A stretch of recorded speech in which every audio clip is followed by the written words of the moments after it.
Hey, Mark Rodriguez here. You're watching America's #1 cure for insomnia, the Diving Cutter Wrestling Podcast. And with me are. Back again for a long time. William White, aka Ninja Panda 1980. Jackknives from Jackknives Reviews. This is Jibby Chan, also known as Ninja Juvie, and you can call me Wendy. And now we're turning it over to the one, the only, the man of the hour, the man with the power, the man that's too sweet to be sour, Johnny Rodriguez. Johnny Rodriguez. All right, guys. So they're all gathered together here after a while because, life is busy. Things are busy here and there. So it's cool. We all got to hang out. So we're going to be talking about AEW WrestleDream. I don't think there's really that many things in the world of wrestling. We can always just get into it later on or after. Andrade. Yeah. There's the Andrade controversy. There's the Andrade controversy, and then there's the whole thing with Amanda Hubert and Sarah Stock, which we could talk about at the end of the show. So it's fine. Oh, interesting. But yeah, so we're going to get into the pay-per-view here. One thing I do want to say, first of all, I don't think any of us saw the pre-shows. We're going to kind of not go over too much. Yeah, not really. At least in our case, it was confusing if you're watching at ppb.com and it's like the usual stuff where you see like Renee and what's her face? RJ. The Queen Bee. What was the Queen Bee's name again? That wrestler. Oh, damn. I feel so bad for forgetting her name. Because I'm a big fan of hers too, but I forgot her name. Madison Rain, maybe? Oh, yeah. Madison Rain. Oh, yeah. I forgot she's on the pre-show. Job is to do the pre-show thing now in RJ City. So we're all hanging out. And Wendy was like, "Was that a bell in the background? Like you heard it?" And then you hear like a slam on the mat and all this. I was like, okay, and people are cheering. I was like, okay, something's going on. And then we figured out what the problem was. So they were saying it was like the tailgate thingies, or I guess for their pre-show. So we just turned to TNT and we saw that it was airing. And because if you watched it on like Amazon or HBO or PBB.com, because do all of those, you were just seeing Renee and them talking, but you're hearing the stuff in the background. So technically, the pre-show, just like with the last pay-per-view, it was nothing but a glorified episode of Collision. Well, that's the thing. From what I heard, because I remember someone was breaking it down. Basically, what they did was they did Collision, and then they did this like battle royal thingy at the end. And I guess that battle royal led into the pre-show, their little table spot. And then, so it was happening at the same time. And then once they're talking, then the 0 hour started. I'm sitting here thinking, when I heard about that, I'm like, wait a minute. When did the fans get to get a break? Because like, apparently my friend broke it down. He said it was like from A to Z, like almost 9 hours straight. And I'm like, that's insane. Oh, that's insane. Yeah, but the thing is, it's like you're missing the match. You're seeing Renee and them talking while you hear background noise and the audience cheering. You're like, well, what's the audience cheering about? But then you flip the channel live, on YouTube or on TNT, whatever, the actual matches are taking place. Like that's never been done before. Yeah, and and the main thing we caught was the end of something with the nonsense with the death ride. Then we saw the fat kid and his dad. Oh, yeah, there was a little spot where fat kid number one, fat kid number the fat kid number two was there. Yeah, they got beat up big by fat kid Romero. and little fat kid. Yeah, that's what Wendy calls them. So they got beat up by Rocky Romero, and Matt Sydal. I think his name is the other best friend guy. Yeah, Matt. Was that who that was? Was that Matt Sydal? Yeah, the second best friend. I'm like, what happened to him? I'm like, he looked so different. I'm like, I thought it was Kyle O'Reilly. I'm not Kyle O'Reilly. What's his name? What's his name? I thought it was not Kyle O'Reilly. What's the other guy's name? Roderick Strong. I thought it was Roderick Strong. I'm like, is that Roderick Strong? No. Why is he beating up fat kids? Yeah, but the thing is that I guess they're saying it up because the next pay-per-view they're probably want to show up. Yeah. So, anyways, just real quick to go over just fast for the sake of completion and all that. So, Death Riders went up against Roderick Strong, Kyle O'Reilly, Orange Cassidy, and Ishii, and they won 8-man tag team match. We saw just a bit of it because we also had company over. We saw it right at the end. So we were bringing pizza, we were bringing wings, we were getting everyone gathered together and all that. So Eddie Kingston and Hook teamed up against Cole Carter and Griff Garrison, which are called the frat house. So Eddie Kingston and Hook won. We got Hardy, Cameron. See that? No, Okay. we got Hardy, Cameron, and Willow Nightingale defeating Megan Bayne and Penelope Ford. And I guess now Megan Bayne and Penelope Ford are called the top gods and all that. We saw a little bit of that, but now this is the big one. So the last one was FTR with Wheeler and Dax, go with Mr. Stokely that can't get no hose, going up against Jet Speed, Mike Bailey, and Kevin Knight. But the thing about this is that the match kept on going.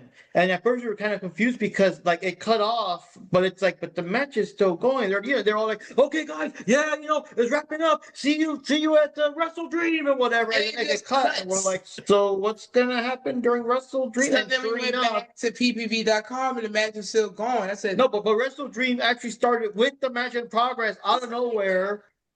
So, if you watch pay-per-view like years from now, you're telling me to watch WrestleDream 2025. The fuck? Just a match where we start out of nowhere. No introduction, no nothing, no.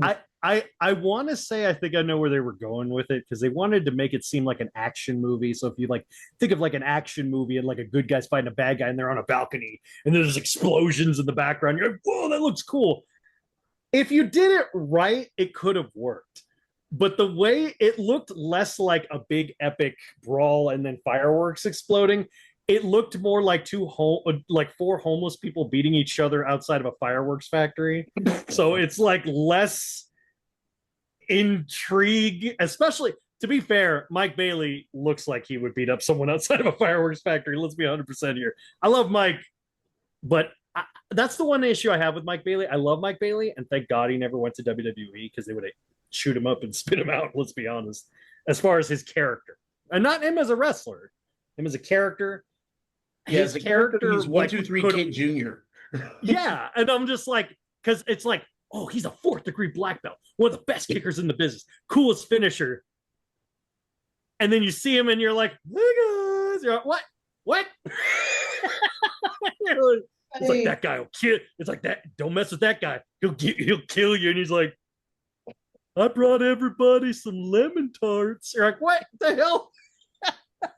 Now, one question though, since it's been a week now and everything, did we ever find out the reason why the match went to the pay-per-view? Because I think it also ended up fucking things up with the scheduling and the time with the other matches in the end or something. I think they said so. I guess they were building off some sort of story that basically they were doing a storyline with like FTR feeling disrespected, and that basically they were like, we should be on the show and we're on the pre-show, we should be on the main show, and no one could touch us, and and that's basically the only reason why. Basically it was a gimmick reason, and so they started the match late, and it was so funny, and I laughed, and you guys can vouch for this because this had like when Tony Schiavone goes, oh my Lord, I don't think this has ever happened where they started a match in the pre-show and it went into the main show. This has never happened. I'm like, dude, you literally did this less than a year ago. This exact thing. And wasn't it a battle royal that you did this? I don't remember that. Which made it even traumatic situations. Which made it even less sense because how are you going to enjoy a battle royal in a main show when you missed the first half of the first show? And actually, the part that makes that even funnier, sure, they were on half of the pre-show, the other half of the pay-per-view, but they could technically say this is the first time FTR has ever won a match on a pay-per-view. Oh my God, that's true. Wait, no, that's not true. Wait, didn't they have no? That was a regular. Wait, no, they won the tag titles before, didn't Jay White and Yeah, that's true. That's true. Didn't they do that match with like Jay White and what's his face? The tag match? Yeah, with him and Juice, I think. I don't know. I don't remember. Who cares? I mean, I thought it was a pretty good match, that one. When FTR still mattered. One thing I will say is I will say that I do love Jet Speed as a team. I think they're really cool because I like both of them. It feels like FTR, like they really don't know what the hell they're doing with them anymore. As sad as it is to say. I just think they're trying to get Stokely some hoes. Now we want to What'd you guys- you can get some holes, though. What do you think of that, Johnny? Just this random start, you know? I was like, because I didn't saw the pre-show, my first thought was, they're doing the usual, like, they're gonna start to do the fight, but then it's like, we're gonna cut the 0 hour and then start the actual pay-per-view with the match in place. So I guess they just couldn't wait for the match to start already. That's why they did it that way. To be honest, it just looked like it was a hot mess. It was, I don't know, I didn't really care too much about the match. And especially the way FTR is, like, the direction they're going with it, it's just like it makes me even less interested in the match. So I didn't really care too much about it. I don't really remember too much. I mean, more about the confusion that you're going to watch your match. Like, okay, I'm doing pay per view. You home from work or whatever. It's just weird that and all of the a match sudden, like, is the fun. person you see is like, everybody's like, So that is pretty much how it started, right? I mean, for those who didn't see all the pre-show stuff, if you turned it on or you watched it, like, let's say like a day later, so when you turned it on, you just see FTR already in a match. That's just how it was, I guess. Yep. That's That's weird. floppy. What's Especially even for- funnier is apparently if you had Amazon. What's funny is if you had Amazon Prime, a lot of people, I guess, they were having issues with their Amazon Prime because they allow you to watch. Oh, yeah, I heard about that. I mean, now Plus was fine. Apparently, like there was like a delay in the stream for the Prime members, so like the entire it picked up like near the end of the match. Like that was the start of the pay-per-view. And I'm like, that must have been confusing as hell. You mean you mean the entire end of the FTR match? Yeah. It was like nearing the end of that match when they were fighting each other and they were doing that finals, like the spot before the final spot. Like that's where the signal feed finally went through. So I'm like, apparently it happened twice during the show. It was that one, and then it was that one, and then during the main event. So it was like, I'm like, it was really funny. I'm like, well, I'm glad I don't watch it off of Prime, but damn, that must suck. Yeah, we didn't have those issues with payperview.com, but I did hear complaints from other people like, yo, the signal went off. What's going on? That kind of stuff. So yeah, that was the thing. Now, of course, we were busy with just coming back from trips and stuff, so we didn't have time to do the previews or whatever. So this time there's not going to be any No predictions or results because we never did them. So now on to the show proper, kind of sorta, because I guess FTR opened. FTR technically does not count because it's part of the pre-show. So in my book, they do not count for the main pay-per-view, no matter how much they want it to be. Okay, so we got Jamie Hayter versus Thekla in a match where everyone is banned from ringside, so no cheating, no Sky Blue and Julia Hart, evening out the odds or whatever. And obscuring the camera. Yeah, the cameramen were very disappointed because they couldn't aim their cameras at Sky Blue during this match. So, what can I say? It's a pretty good match. Did a pretty good showing. Thekla's pretty quick, agile, and being kind of tricksy and stuff. And Jamie Hayter, of course, you get the power moves and all that. Thekla did do the thing where she grabbed Jamie off the ropes and just hung off her upside down or something, almost like the Black Widow off the ropes or whatever. Right, yeah. So and we had company over, so what the fuck, watching that stuff and everything while eating some delicious Pisces pizza. And but yeah, it was just that's the thing. I love the moms and pops pizza places. It just tastes so much better than all the franchise Papa John's, Domino's, whatever. So we just ordered 2 big ass slice pizzas, and we were just stuffing our faces watching and all that. But anyways, y'all did a variation of the Black Widow while standing too. It was kind of interesting. After seeing AJ so soon, and Thekla is one of the most versatile wrestlers in women's wrestling for a reason. Like she, it is kind of weird that she never really won any major titles in Stardom. I mean, she was the high speed champion, but she never really won any major singles belts, which is kind of a shame. But her and Hayter are both former Stardom alumni, so I think it was cool to see them fight against each other because you could tell when you have a previous history with a wrestler, if you do it right, you can go like, hey, look, we know what we're both capable of. Let's turn it up a notch from what people expect. And I think like this is a good example of doing that, where like obviously they're not going to go full force, but they went like just slightly above.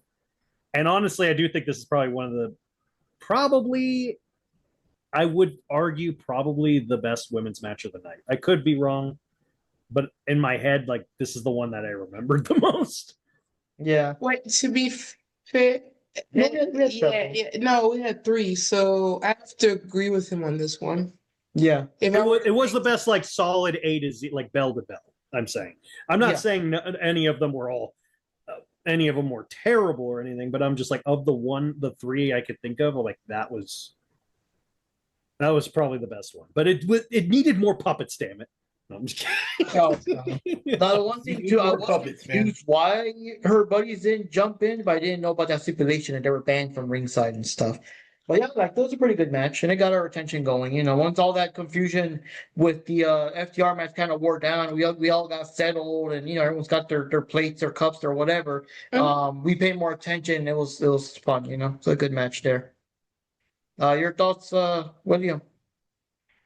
Yeah, it was actually a pretty good match. Now, as far as Tekla goes, when she did the standing Black Widow, I could have swore at the bottom of the screen I saw a Tekken style button combination open up because she turned into a female version of King. Like, how the hell do you even do that? That is insane. Like, who even like thinks about doing something like that?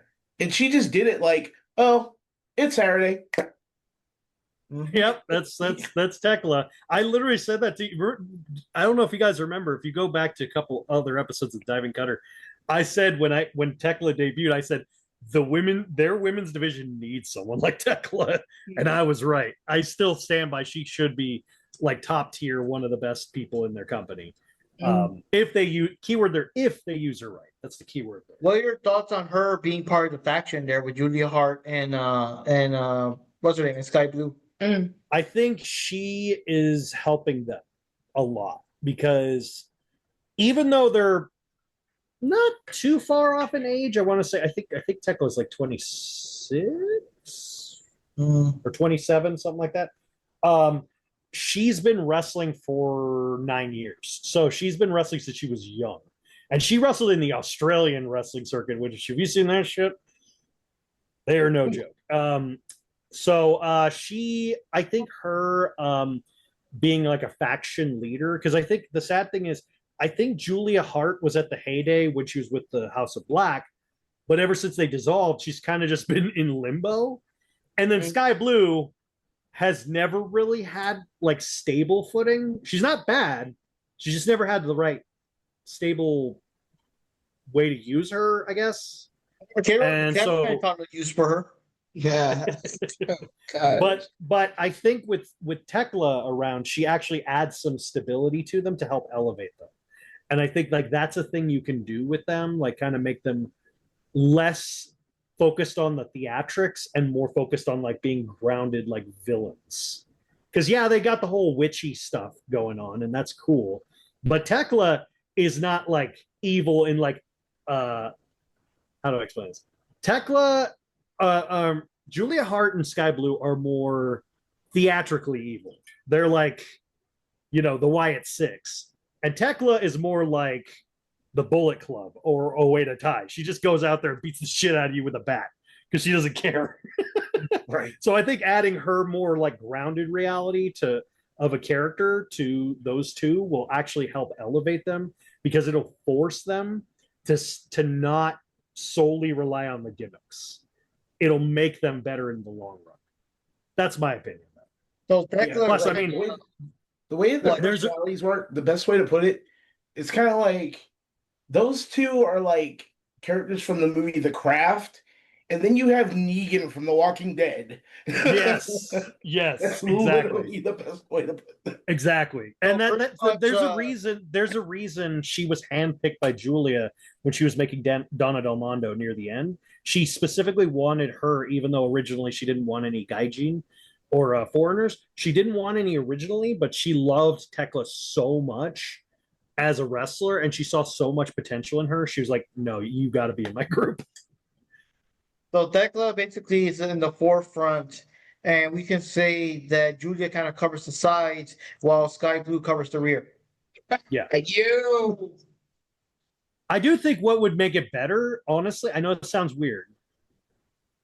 I think they're almost good. They're almost perfect as a group, but they just need maybe one more person. I don't know who, but they need like one more person to just get them to that level because they're like very rarely do factions of 3 work, but factions of 4 you might have something there. But I think if they have like a powerhouse wrestler, that would be kind of cool. Like if Bozilla's contract is up, get her on their team. Yeah. That's the thing. People love Bozilla. She left a good impression on the overall fan base and stuff. So they would be probably popping if she came over. And she could cut a promo. She could cut a really good promo too, because she's like, she is. I make the joke, but it's not wrong. People do call her the female Gunther. She really is like Gunther. She's a, Or if you want to go like really crazy powerhouse, especially with their personalities, just to completely set it off and over the edge. Max the Impalers no longer have the contract in Japan. I'm just saying. or we could just get Wardlow, put him in pigtails, whatever. Same thing. I'm just kidding. Hey, if Andrade I didn't say Maya Lesnar. Come on. dressed in pigtails, can we just package him as a whole new wrestler? Then technically he'd be okay because he would be wrestling as Andrade. He'd be wrestling as Andrade. I don't know. No, Andrade. Oh my god. Give him like a Bailey ponytail. Give him a Bailey ponytail. It's like I am here. No, ponytails to the side. Yeah, okay. Johnny, Moving on. Your thoughts on this, Johnny? And then insult to injury, have him dress in gear that looks just like Charlotte Flair's. That would further cement like who wears the pants in that relationship, I guess. Oh my gosh, you. Yeah, Johnny, what did you think?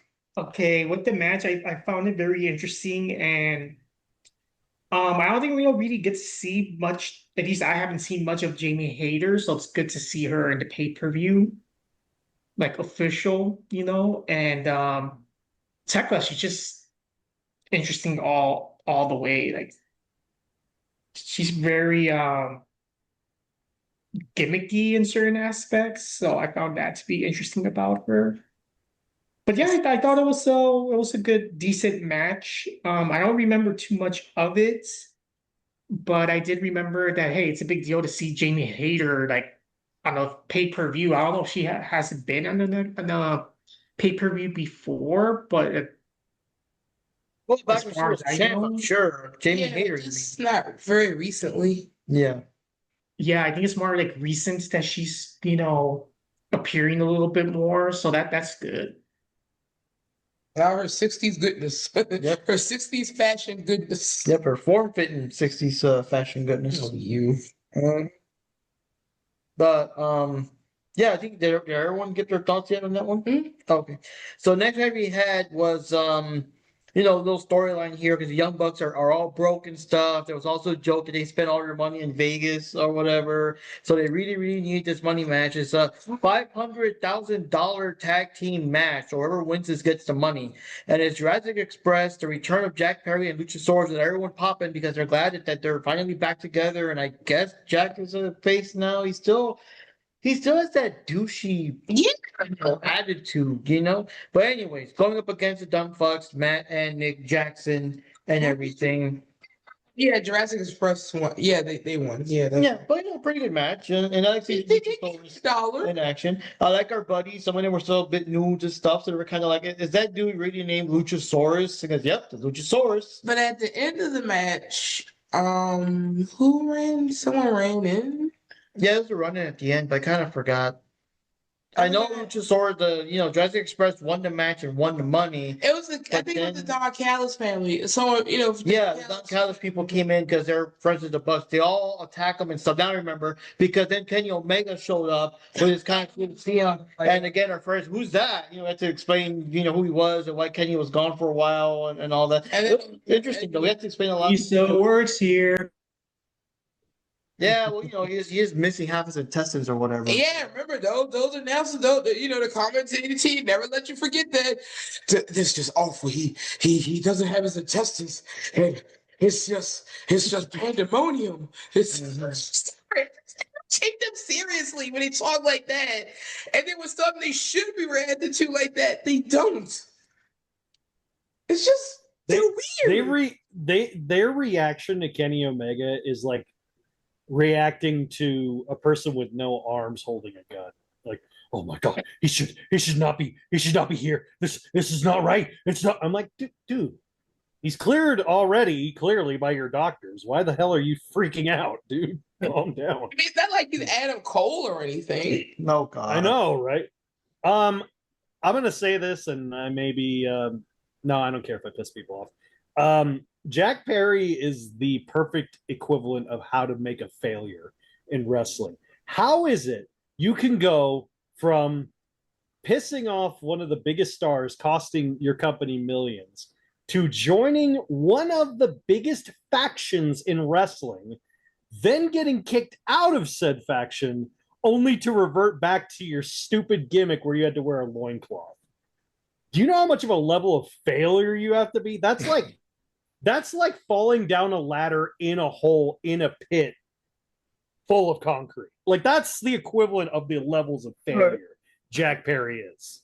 Like, you're glomping onto Luchasaurus, so hopefully he can keep you stable. Dude, that dude's barely holding to get shit together. Hasn't he been wasn't he sidelined and almost died like twice in real life? Like that. I mean, I know it's really like when he was Kill Switch, and he couldn't even work with Christian.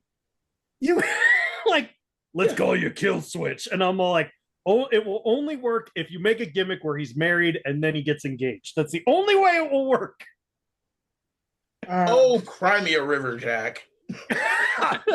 Hey, no, I'm kidding. But my seriously though, no, I mean that sincerely when I say I don't know what they're from a creative point of view. Now, taking my personal bias point of view, where do you go from here if you are Jack Perry? Because like I said, I listed off, those are real things I'm talking about. Like he basically not just shot himself in the foot, he like has shot himself, burned himself, and then cut off his foot, and then signed up for tap dancing lessons.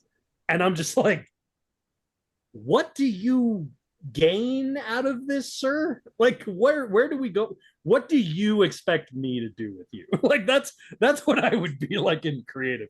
I'm like, the only advice I would give him is talk to Dustin and ask him how to be a jobber for 40 years. Okay. Boom. I think with the Jack Perry thing and Luchasaurus them being a tag team again, I'm just wondering, like like Jack was saying, like where could they go story wise with these two? Like they have a thing against the Bucks now. Why is Tony Khan not treating Jack Perry worse or treat him like crap and just get a storyline out of that? Only in AEW can you have a wrestler almost kill a man multiple times and then come back as a good guy. Like, only in AEW would that work. And I'm not talking about like, oh, he killed him like hitting him with a car. No, I mean like fully, I'm gonna set him on fire and like crazy shit like that. Like he got set on fire and he still somehow survived, and then they didn't do anything with it. I still can never get over that. But it's the point I'm making is like, I don't know where they're going to go with these two. Like, you want me to root for them against the Bucks, but I'm like, the Bucks are no different either. Like they're like they're also where you go from here. Like you both are forever mid card to me. I'm like, what the hell else are you going to do? You've already been until champions. They make that money back, until they get their money back, So it's just. The only thing that the Bucks have going for them compared to Jurassic Express is at least they're bringing the chuckles, yuck, yuck, yuck, Congrats, you're up there with the Boom Kid from I Costco. was about to say that. I was about to cut you off and say, like, sorry, but so does Fat Kid 1, Fat Kid 2, and Fat Kid 1 and 2 Daddy. I mean, Just you know, give the fat kids tassels and call them a part of the new Young Bucks, and boom, you're good. well, You're all good. I still would give Fat Kid 1 a little bit of credit. He does a At good least spear. at least he could do a halfway decent spear. Where the fuck? I'm gonna say. I'm sorry if I'm going on a bit of a tangent here. Where the fuck did they get off making this match 20 minutes long? Bullshit. I literally was making food watching this, and I made food from scratch, and I came back and it's still going. I'm like, why is this match still going? This doesn't have this isn't a title match. Why is this happening? As a Bucks, Anyway, what Bucks. are your thoughts, Will? Okay, for one, just to kind of improvise on what we were talking about, you can take Fat Kid 1, Fat Kid 2, teach them super kicks, and then you can call them the Big Bucks. So there's one. Number two, I get what they're trying to do with Jack Perry. They're trying to get him back to the Jungle Boy character. So it's just like, oh, hey, remember me, guys? I was a good guy. Don't remember what I did with the whole Glass thing or the CM Punk thing. That's in the past. It never happened. Bullshit. We know what happened. You're still a douche. There's no place further you can go unless they rocket Luchasaurus to the moon and he's hanging on his coattails. That's about the only way that anything's going to happen with Jack Perry. He's going to be a mid-carder. Hell, they would get a bigger push out of Dustin Rhodes than they probably will out of Jack Perry if he were to run solo right now. Number two, Facts. the Young Bucks are literally, if you think about it, they're doing a copy and paste of the same shit that they did to Baron Corbin. Because you remember Baron Corbin was the big rich guy, and then all of a sudden he went broke, and now it's the broke Bucks. And then watch, somehow they're going to get some sort of inheritance and put it back in between. And then after that, they're out the door, hopefully. But To be fair, the Bucks did, or this past Dynamite, the Bucks did go confront Tony Khan because they wanted another chance of getting a money match thing again. And Tony Khan was actually physically there. It's not like you hear like voice clips or whatever. He came out and said, "You know what? I was just talking to these guys. I heard you." So Also- it's the Bucks. He putting the Bucks with FTR against Jets. Speed and someone else for a 8-man tag or But I do remember. Here's the thing: it's so funny because when you know how much of a mark Tony Khan is in real life, I resemble that remark. not you. When you know how much of a wrestling mark Tony Khan is, and then when he's on camera, he acts like a guy who won a contest for a wrestling company to be on camera. You ever notice that? Like, he doesn't act like, because quick little aside here, they teach you this when you go to wrestling school or whatever.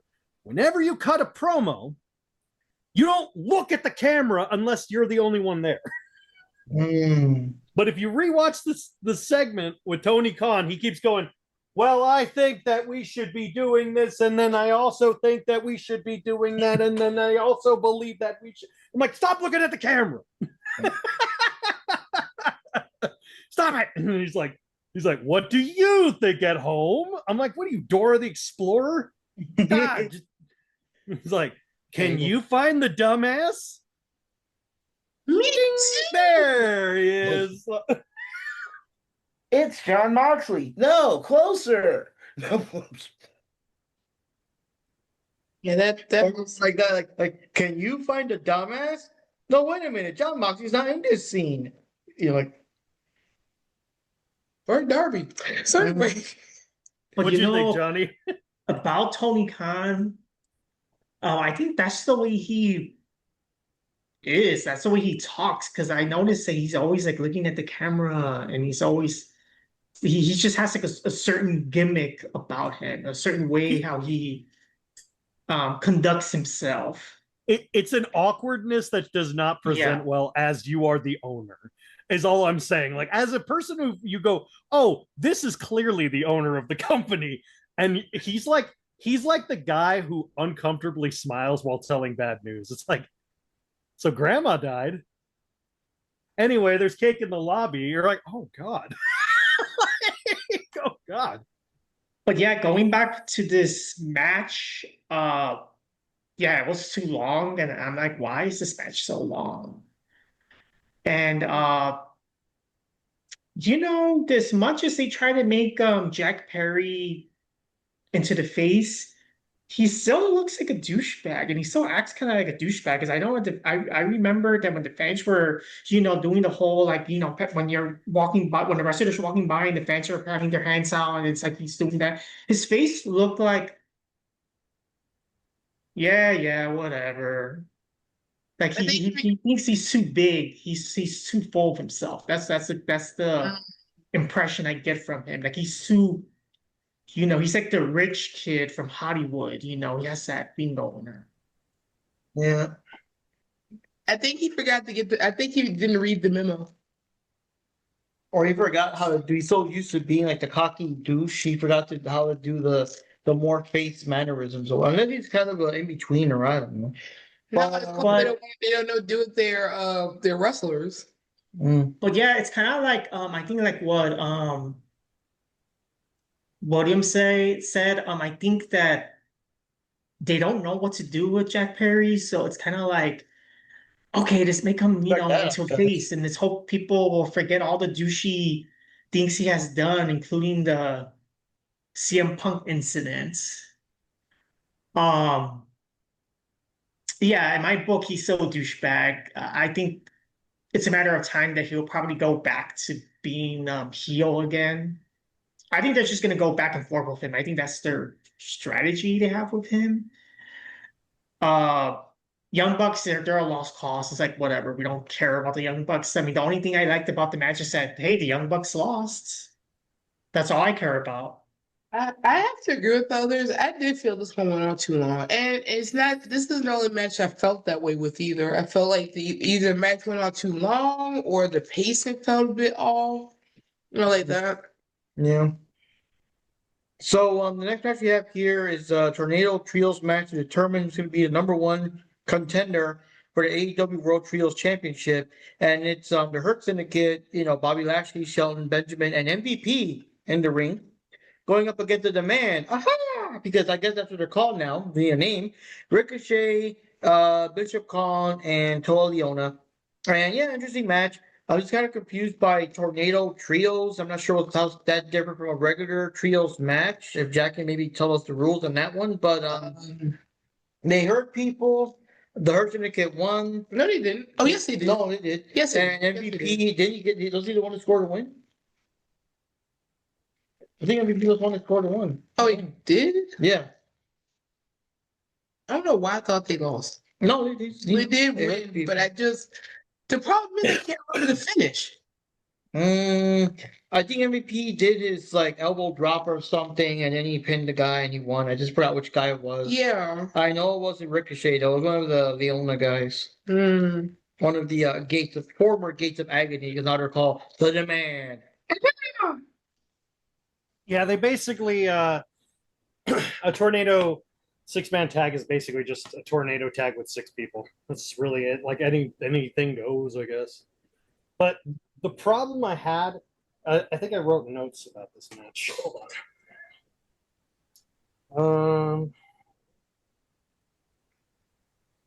Uh-oh, he's pulling out the notes. Sorry, folks.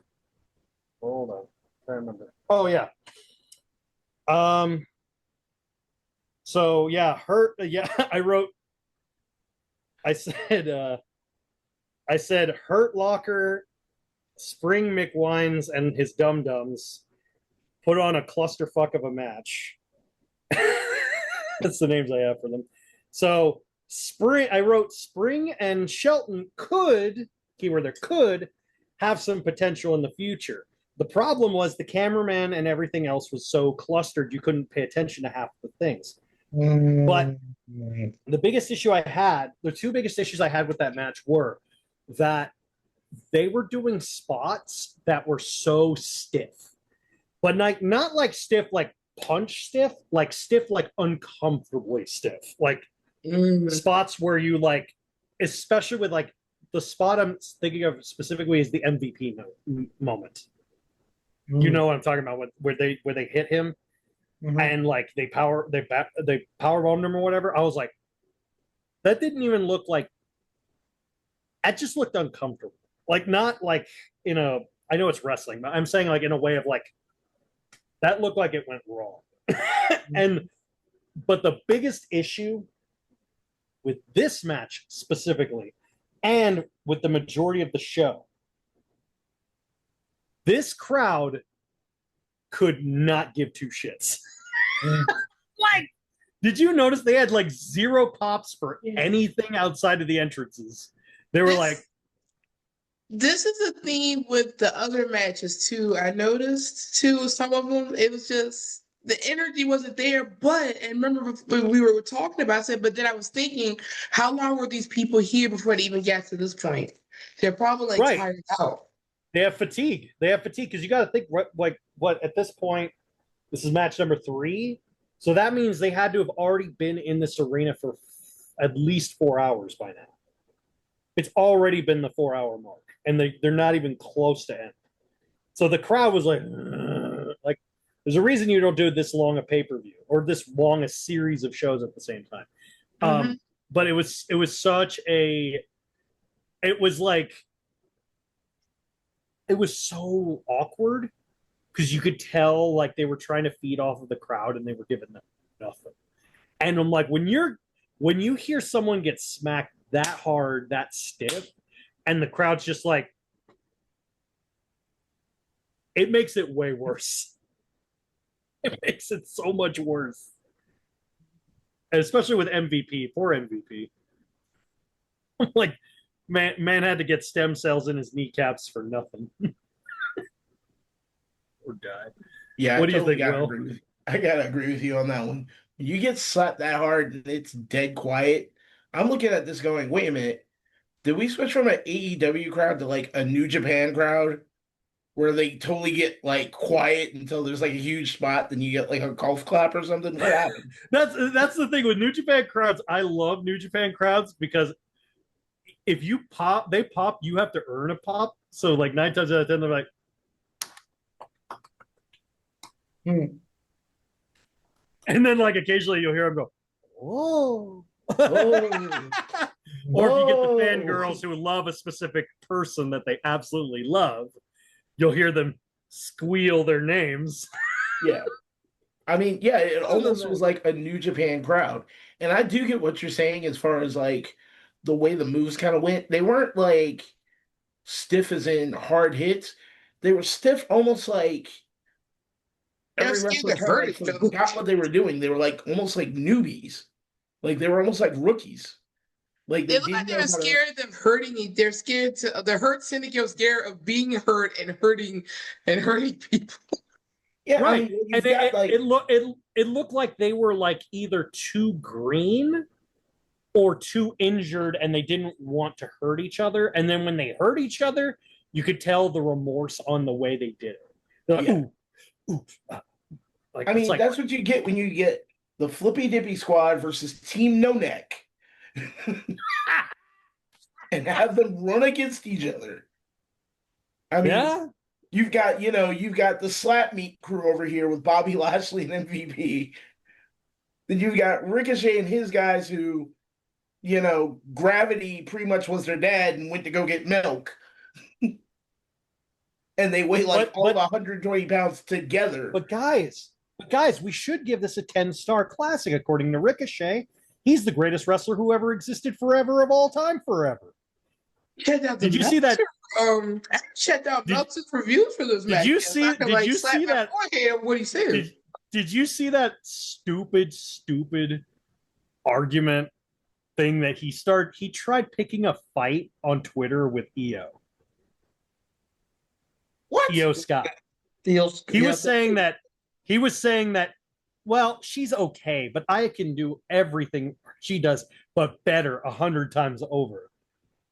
And the top comment was just a screen cap of the interview of him and the interview of her, and the numbers were like, like his did like maybe 400,000 likes or maybe 400,000 views. Hers had like 4 million.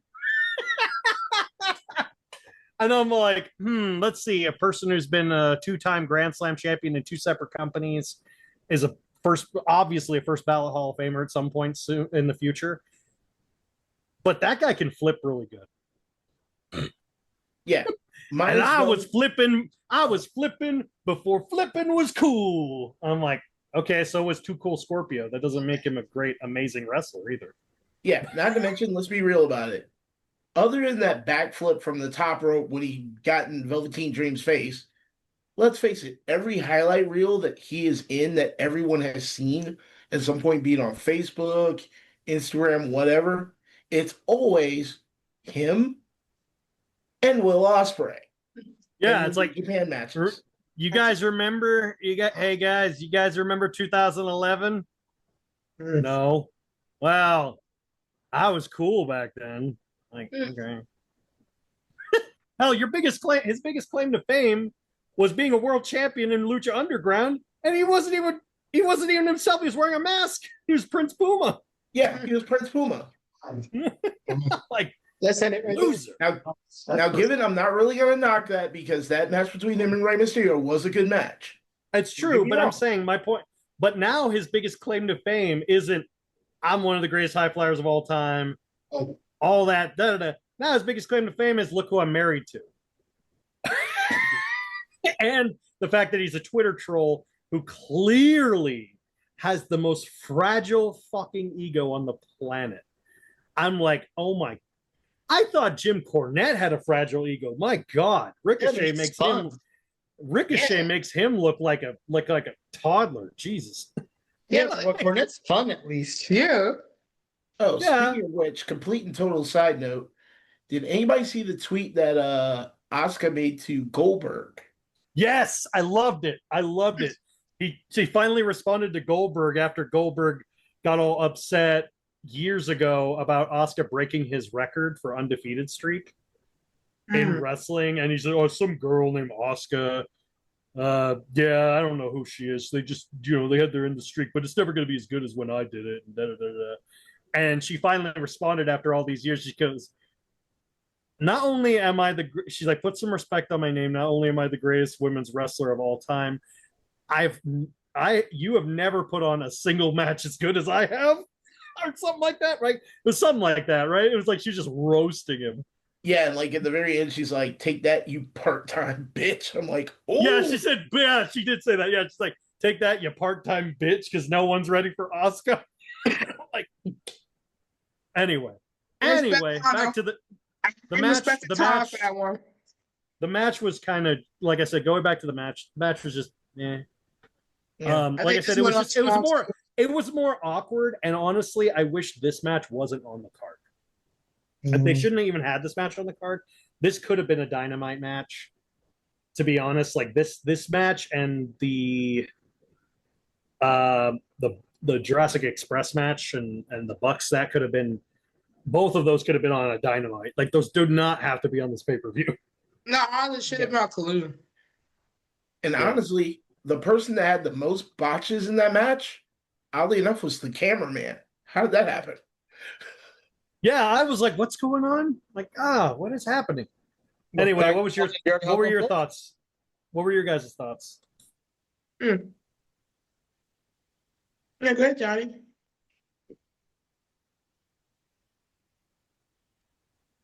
I thought the match was just there. It was boring. I'm never really that interested or that invested with the Hurt Syndicate. And then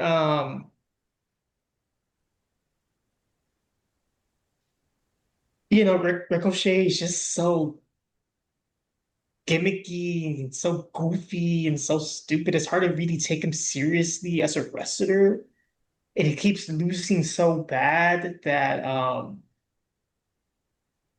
whichever talent he has, because I don't think he's not like not untalented, but it's just like he's just so goofy and his gimmick is just so like off-putting. It's like how can you take him seriously? And he keeps losing all these matches anyway. So I don't know.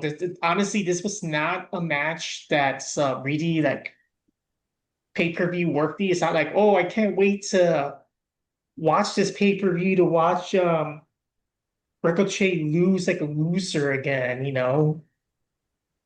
Yeah, but that's the thing though. He's supposed to be that annoying guy that is fun to watch lose though. Yeah, but the match is supposed to be interesting too. Yeah. Yeah, it was an okay match for what it was, but it didn't rock the world right. Yeah, it's just interesting seeing MVP in the ring. That's the most interesting thing, just seeing him actually go. Yeah, since we rarely see that anymore with him. Yeah.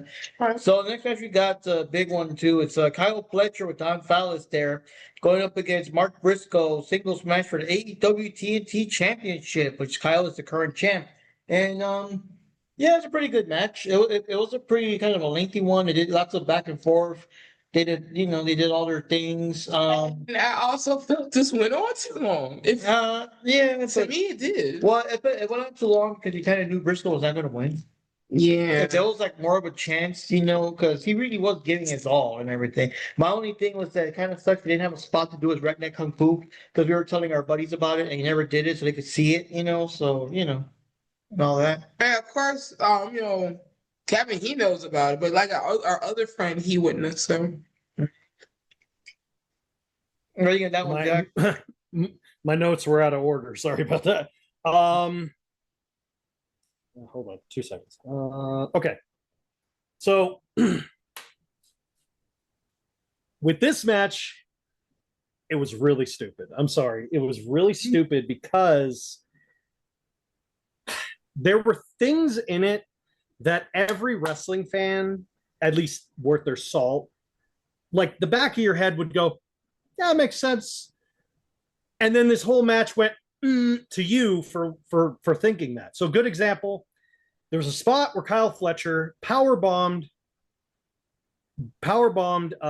Mark on the steel steps in front of the ref, and the ref was just like, and even the crowd, the guy with the beard right in the front was like, because that would be a DQ in any other match. This wasn't a no DQ match. And they didn't react, like it was in front of the ref, like the ref was watching them and did nothing. Didn't warn him, nothing. And then the other spot, it was 2 spots back to back.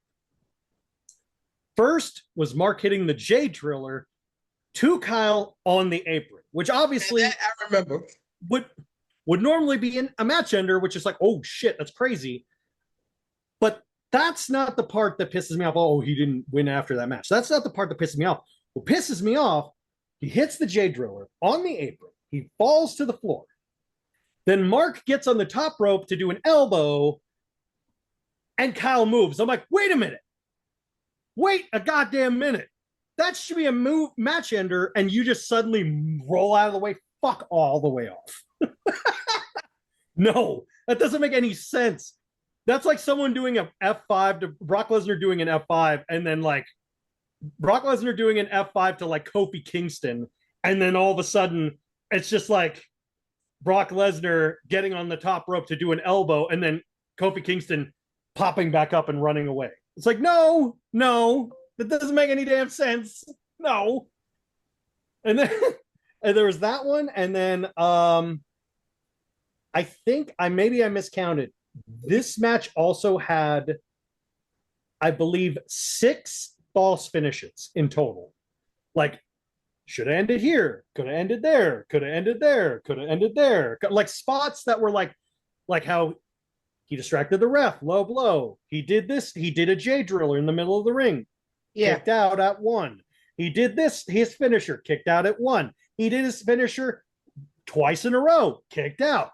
I'm like, stop. This is insane. When is this match going to end? It was like watching two AI computers in a video game that were at full level capacity.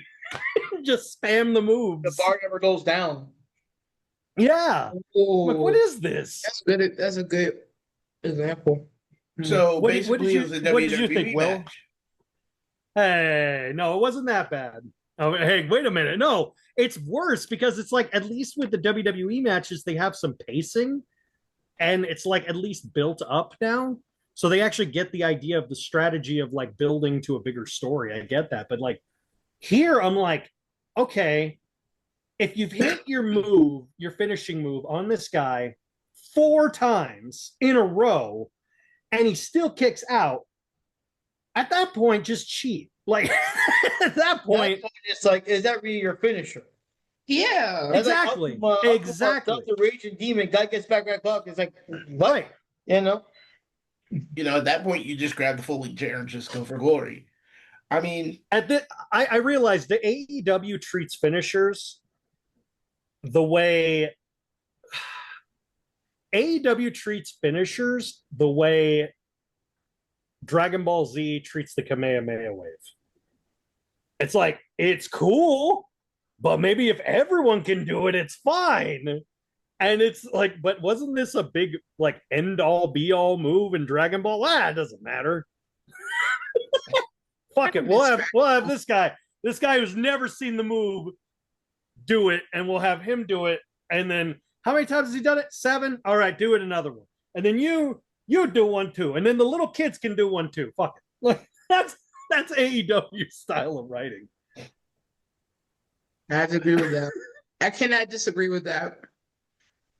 But I think that's like what you were like we were saying. Like I felt like this match went on too long too. Like, I was getting impatient with it. I was like, oh my gosh, will this end already? And with the false finishes there, I was even more frustrated and annoyed.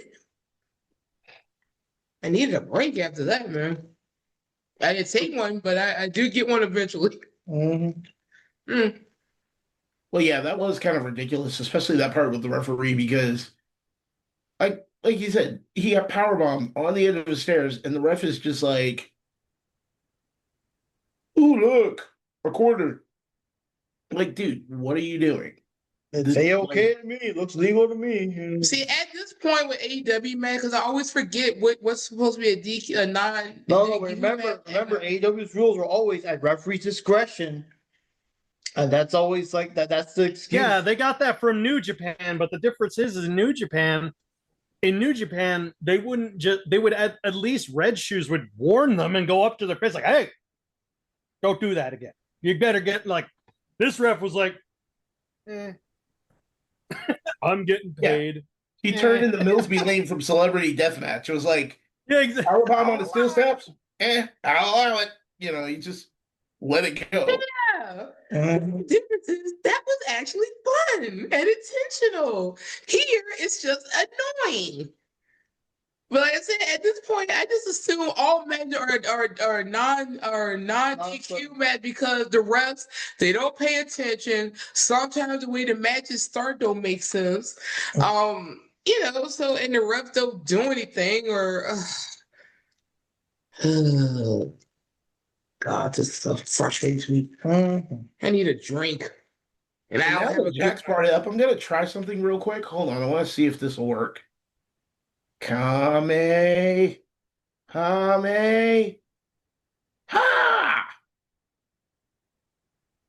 Huh, nothing. Oh well. Worth a shot. I do, Johnny. Yeah, this match, I felt like it was too long.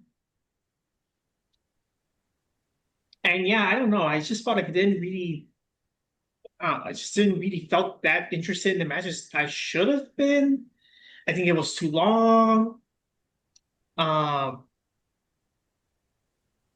mean, Kyle Fletcher is a good wrestler. It's good to see him every time he's on the ring. I'm just not sure this match was the one like to actually watch it like that. And yeah, I think it was still an interesting match concept wise. It's just that the delivery was kind of off, I guess, and it was too long. I am wondering. And I felt like the pay-per-view was kind of like that in general. Like a lot of the matches did feel kind of long in the pay-per-view. I don't know what is it with AEW, but lately their pay-per-views feel like they're very long lately.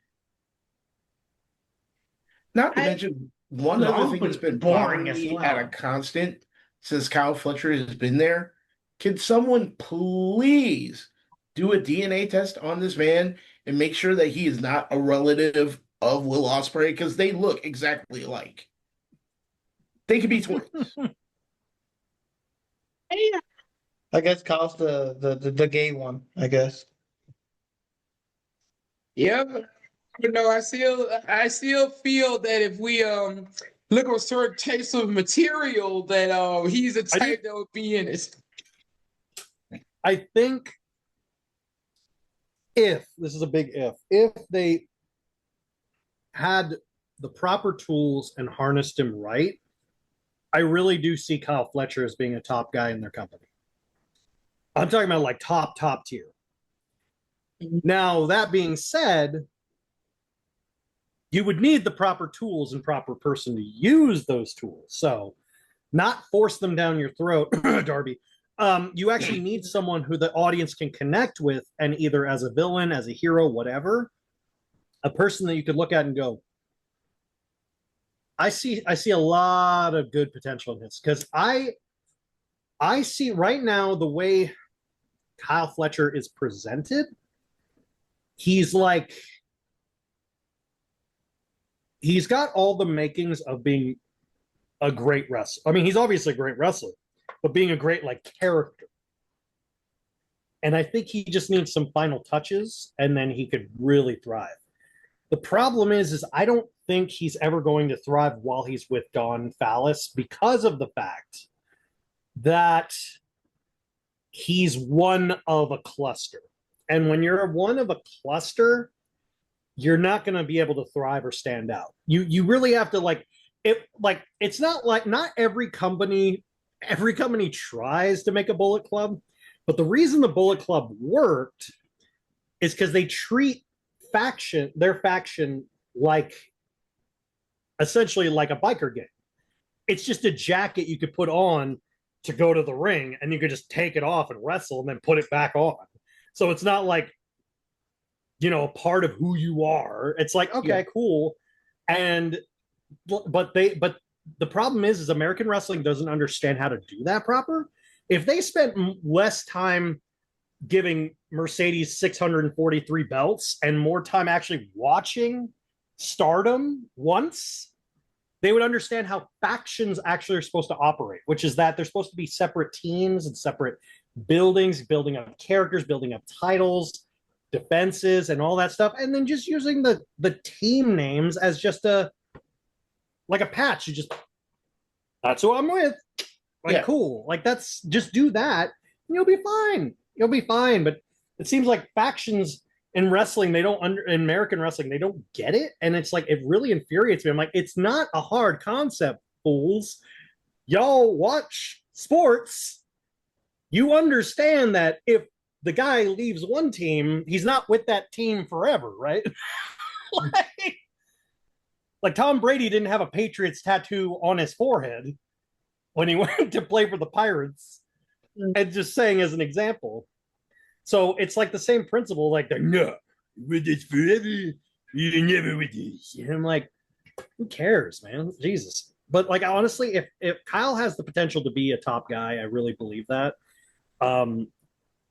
I think, he was already obviously trained by Ospreay. He was trained by Ospreay. Now he's with Don Callis and his crew. Well, of course he was trained by Ospreay. It's his clone. He looks just like the guy. That's true. But he has a lot. It's weirdly enough, him and Shota Umino from New Japan are so identical. But the difference is Kyle is going upwards and Shota's going downwards. All the tools, it's perfect tools. No. But that's where I'm seeing it as. But honestly, I say this, mark my words, eventually, it's obvious Kyle will become a world champion. At that company, I think he will become a world champion. But then again, I also thought Hook would be a world champion by now. So, I take that with a fistful of salt. I'd say going back to this match, I would think about Mark, because as was mentioned, I felt the match went on too long, and also, like you said, that probably because we knew Mark was going to lose. Now, my problem with him, not really a problem, it's more like what are they trying to do with him? I mean, the only thing I keep thinking, jokingly was saying, you Conglomerate. gotta keep on conglomerating because I got me 9 children, and I gotta keep paying them out. So I gotta come here and keep doing these jobs. That's what I think of with Mark.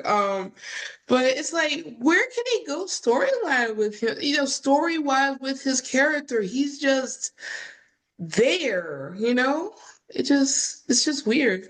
Oh, and also for this match too, I was expecting it to be bloodier than what it was, but it wasn't like at all for a Mark Briscoe match. But I can actually y'all explain know the why, blood. I can answer, actually. we already know why because it's in Missouri and the Mhm. they don't allow Sports like the commission. blood. Yeah, committee or whatever. They don't allow all the bloodiness in their matches, which makes you wonder why Tony Khan would have booked it there. That's weird to me that he would like you said, weird that the book people like him, and then later on with Darby and Moxley, because even that I was kind of surprised at that one until We'll get there when we get to. yeah, we'll get there when we get there. But yeah, I just thought it was weird. But like, what can you do with Mark at this point? He's just there, just conglomerate, get his promos and just pretty much be jobbed out, which is sad when you think about it. Well, what's the next match?